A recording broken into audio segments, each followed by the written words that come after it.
اللي انت لابساه ده؟ انت عندك الحصبه يا اختي ولا ايه؟ حصبة ايه يا زينيه؟ ده لزوم الفالنتاين.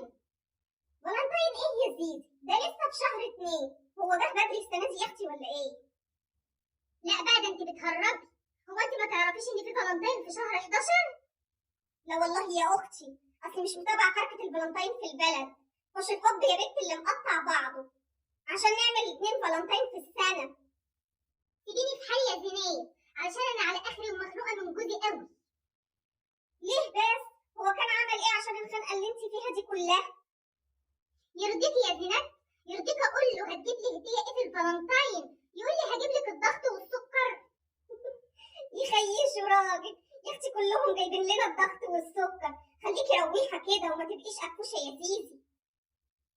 لا يا زينات لا، ده انا كل ما اكلم واحده من صحباتي الاقي اللي جوزها جايب لها ورد احمر، واللي جايب لها دبيتوب احمر، واللي جايب لها روج احمر وهدايا حمرا كتير كده. وجهنم الحمرا ان شاء الله عشان يبقوا يحسوا بينا وباخواتهم السناجل شويه. ما تنسوش اللايك والفولو والسكريب، وفشروا الفيديو في كل حته عشان كلنا نبلطن كده. تصدقي يا زينات انا شاكه فيهم، شكلهم كده 3/4 بيفشروا عليا. ايوه طبعا معظمهم بيفشروا.